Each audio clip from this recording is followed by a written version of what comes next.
ఈరోజు నేను మామిళ్ళపల్లి గ్రామానికి సంబంధించి మొక్కజొన్న రైతుల బాధలు తెలుసుకొని ఇక్కడికి రావడం జరిగిందండి. చాలా ఆశ్చర్యం. ఇక్కడ రెడ్ బుక్ అనే పదాన్ని ఖచ్చితంగా మనం వాడాల్సింది.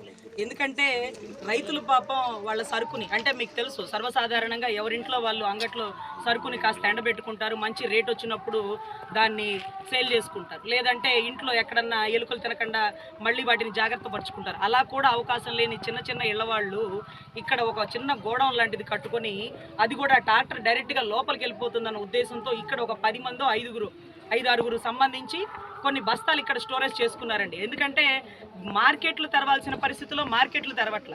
మరి మార్కెట్లు తెరవనప్పుడు ఎంత సరుకు అమ్ముకోవాలి? సెంట్రల్ ఎంత ఇచ్చింది? 2400.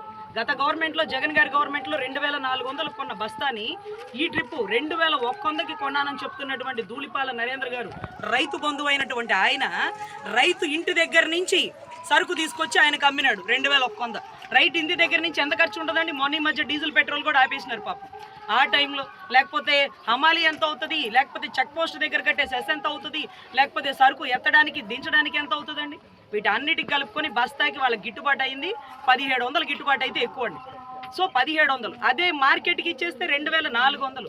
అలా ఇవ్వకుండా కొన్ని లక్షల బస్తాలు ఆయన గోడౌన్లో పెట్టుకున్నారు. దేనికోసం? మొక్కజొన్న రైతుల మీద ప్రేమ కోసం కాదండి. ఆయన సంగం డైరీకి ముడి సరుకు కోసం పాపం కొనుక్కున్నారు.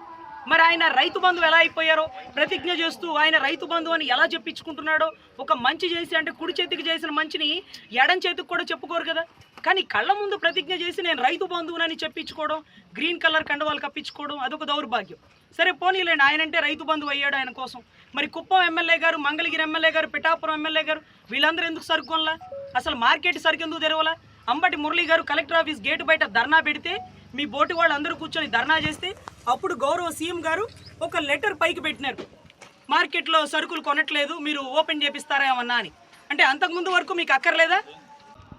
ధూళిపాల నరేంద్ర సంగం డైరీలో 1,00,000 బస్తాలు ఉన్నాయి, నువ్వు కొనుక్కున్నావు. 1650 రైతు గిట్టుబాటు అవుతుంది.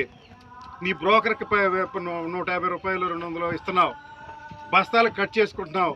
ఎప్పుడు ఎత్తుడు దింపుడు కూలి అంటున్నావు, ట్రాన్స్పోర్ట్ అంటున్నావు, నువ్వు 2100 రాసుకుంటున్నావు. అంతేకాదు, నువ్వు చేస్తున్నటువంటి అక్రమాలు రికార్డులతో సహా నిరూపిస్తాను.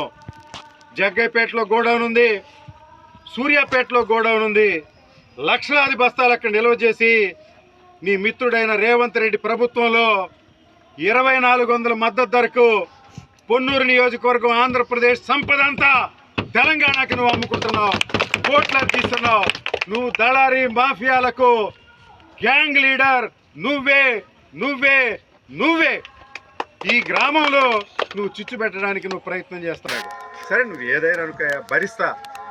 మెడకాయ కోసినా భరిస్తా, చెంపదెబ్బలు కొట్టినా భరిస్తా, ఒంటి మీద కొరడాతో కొట్టిన భరిస్తా. 2400 తెలుగుదేశం, జనసేన, వైసీపీ ఏ రైతన్నా కూడా 2400కు నువ్వు కొనిపించు. ఇది 4-5 సంవత్సరాలకి 6 సంవత్సరాల క్రితం జగన్మోహన్ రెడ్డి గారు ఇచ్చిన రేటు. ఇది ఇప్పుడు తెలంగాణ ప్రభుత్వంలో కొంటున్న రేటు, కర్ణాటక ప్రభుత్వంలో కొంటున్న రేటు. ఈ రేటు కొనుక్కోకుండా 2100 కొన్నానని నువ్వు చెప్పడం ఆత్మవంచన. ఇది నీ కుటుంబ అరిష్టానికి ఈ రోజున పెద్దేటమ్మ తల్లి సాక్షిగా చెప్తా ఉన్నా.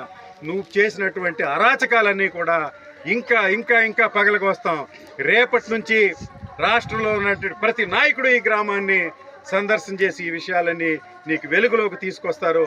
ఈ మామిళ్ళపల్లి గ్రామం నిన్ను వెన్నంటి 6 పర్యాయాలు నేను రాకముందు నీకు ఓట్లేసింది. అలాంటి గ్రామానికి నువ్వు చిచ్చుబెట్టి ద్రోహం చేయాలనుకుంటున్న వ్యక్తి నువ్వు కనుక ఇది నీ అరిష్టానికే వచ్చిందని ఇందు మూలంగా నిన్ను హెచ్చరిక చేస్తూ, ఎప్పటికైనా గోడౌన్ తెరిపించి రజనీ గారు చెప్పినట్లుగా ఎంఆర్ఓతో మాట్లాడినట్టుగా వెంటనే సరుకిచ్చి వారు అమ్ముకుని కూలీలకు డబ్బు కట్టుకోవాల్సిన పరిస్థితి ఉంది.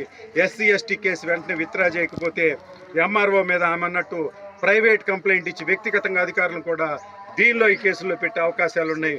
ధూళిపాల నరేంద్ర మోచేతి నీరు తాగొద్దని మీ అందరికీ హెచ్చరిక చేస్తూ, ఈ గ్రామానికి ఎంతో ప్రేమగా వచ్చి ఈ కష్టంలో పాలు పంచుకున్నందుకు రజనమ్మకు గ్రామస్తుల తరపున ప్రత్యేకమైన ధన్యవాదాలు తెలియజేస్తూ సెలవు తీసుకుంటాను. మొత్తం 14 మంది కాపు రైతులు, అందులో 5గురు కాపు అక్కా చెల్లెళ్లపై అక్రమ కేసు పెట్టించలేదా? మా షట్టర్ పగలగొట్టి మాపై ఎస్సీ ఎస్టీ కేసు పెట్టించింది ధూళిపాల నరేంద్ర గారికి తెలియదా? కాపులను శిక్షించమని పెద్దేటమ్మ తల్లిని ప్రార్థించుతున్నాము. నమస్తే అండి. ఇవాళ రోజు నేను